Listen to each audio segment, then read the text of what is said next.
আলাইকুম। আপনারা সবাই কেমন আছেন? আলহামদুলিল্লাহ, আমিও ভালো আছি। দোয়া করবেন যেন ভালো থাকি। এখন আমি একটু মরিচের আচার দিব, যেটা না হলেই আমার হয় না, এবং এটা হচ্ছে বোম্বাই মরিচের আচার। এখন বোম্বাই মরিচের আচারটা বানাতে কি কি উপকরণ লাগে সেটা আমি আজকে আপনাদের সামনে তুলে ধরবো। আমি চুলায় দিয়ে দিয়েছি কড়াই। এখন কড়াইতে দিয়ে দিব সরিষার তেল। তেলটা একটু পরিমাণে বেশিই লাগবে, এই জন্য আমি সম্পূর্ণ তেলটাই দিয়ে দিয়েছি। পুরো হাফ লিটারের 1 বোতল তেলই আমি সম্পূর্ণটাই দিয়ে দিয়েছি, কারণ এই আচারটা বানাতে তেলের প্রয়োজনই হয়, আর তেলটাই খাওয়া খুবই মজা।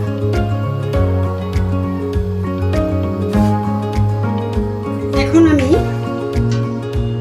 তেলে দিয়ে দিব, এখানে আপনারা দেখতে পাচ্ছেন আমি কিছু আম কেটে নিয়েছি, কিন্তু সব আম আমি দিয়ে দিব না।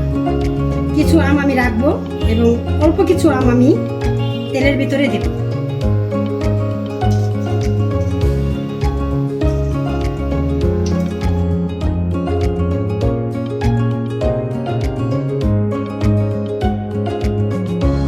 এখন আমি দিয়ে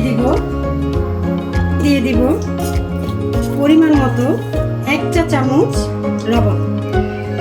পরে লাগলে আমি আবার একটু বাড়িয়ে দেব।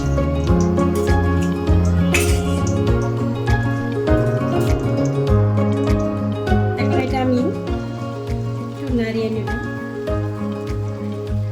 বেশি নাড়ানো যাবে না, বেশি নাড়ালে, কারণ যেহেতু সরিষার তেল তো, এই যে দেখতে পাচ্ছেন ফেনা ওঠে, আমি একটু কমই নাড়বো। কিন্তু এই যে আমটা দেখতে পাচ্ছেন, আমটা একটু গলে যাবে, আস্তা রাখা যাবে না, একটু গলে যাবে। গললে আচারটা খুব সুন্দর হবে।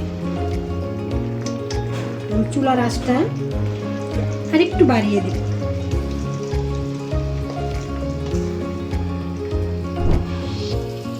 এই যে আপনারা দেখতে পাচ্ছেন, এখানে এগুলো সবই বোম্বাই মরিচ। কারণ হচ্ছে এখানে আছে হয়তো 30টার উপরে মরিচ আছে। পাকা কাঁচা আমি মিলিয়ে নিয়েছি, এবং তেলে দেখতেই পাচ্ছেন ফেনা উঠে গেছে।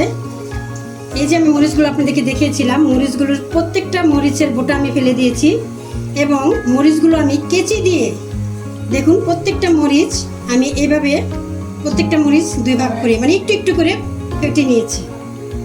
এই যে দেখুন, কারণ মরিচগুলো একটু একটু করে ফেটে দিলে মরিচের ভিতরে সব ঝালগুলো বের হয়ে আসবে ভালো করে। এই যে দেখুন আমি দিয়ে দিচ্ছি।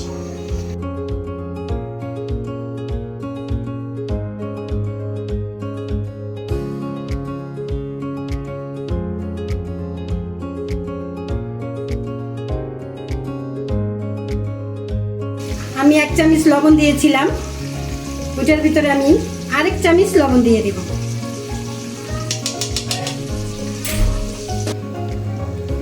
বেশি নাড়া যাবে না, বেশি নাড়লে মরিচের কালারটা নষ্ট হয়ে যাবে। কারণ এটা আমি অনেক দিন, প্রায় 2 বছর স্টোরেজ করে রাখতে পারবো, এবং এটা আপনি নর্মাল ফ্রিজে প্রায় 2 বছর লাগিয়ে খেতে পারবেন। 5 ফোড়ন আমি দিয়ে দিব, 3 টেবিল চামচ 5 ফোড়ন আমি এখানে দিয়ে দিলাম।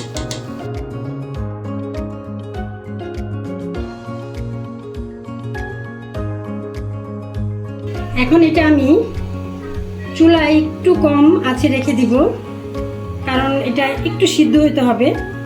তারপরে কিভাবে এটা আমি আপনাদেরকে বয়মে রাখি এটা আমি আপনাদেরকে দেখাবো। দেখুন গাইস, কি সুন্দর একটা কালার চলে এসেছে, এবং মরিচগুলো দেখতে কি ভাবা, দেখুন কি সুন্দর। এখন হচ্ছে এই যে আমগুলো দিয়েছিলাম, দেখেছেন আমগুলো খুব সুন্দর গলে গেছে। দেখুন কি সুন্দর হয়েছে আচার, আমার পরিপূর্ণ রেডি আচার। দেখুন মরিচগুলো কি সুন্দর কালার চলে এসেছে, এবং মরিচগুলো ভাগ হয়ে গেছে, দেখছেন? কেচি দিয়ে আমি কেটে দিয়েছিলাম, প্রত্যেকটা মরিচ ভাবে আমি কেটে দিয়েছি, কারণ ঝালটা বের হয়ে গেছে। এখন এটা পুরো রেডি, এখন এটা আমি নামিয়ে নেব। তারপরে যখন এটা আমি ঠান্ডা হওয়ার পরে কিভাবে এটা আমি বয়মে খুব সুন্দর করে সাজাবো এটাও আপনাদেরকে আমি তুলে ধরবো। আপনারা আমার সাথে থাকবেন। হ্যালো গাইস, আপনাদেরকে বলেছিলাম আচারটা রেডি হয়ে যাওয়ার পরে আমি কিভাবে এটা সংগ্রহ করে রাখি সেটা আপনাদের সাথে শেয়ার করব। এখন আপনাদেরকে দেখাবো। এই যে দেখুন, আমি আচারটা বানিয়ে নিয়েছি। তারপরে এখানে আমি একটা কাচের বয়ম, কি সুন্দর করে আমি এটা বয়মের ভিতরে সব আচারগুলো দিয়ে দিয়েছি। এবং তেল পরিমাণে কম হয়েছে, আমি আরও তেল কিনবো। তেল কিনে সেটা আমি তেলটা কিভাবে এই আচারের ভিতরে আমি আবার দেই সেইটাও আমি আপনাদের সাথে শেয়ার করব।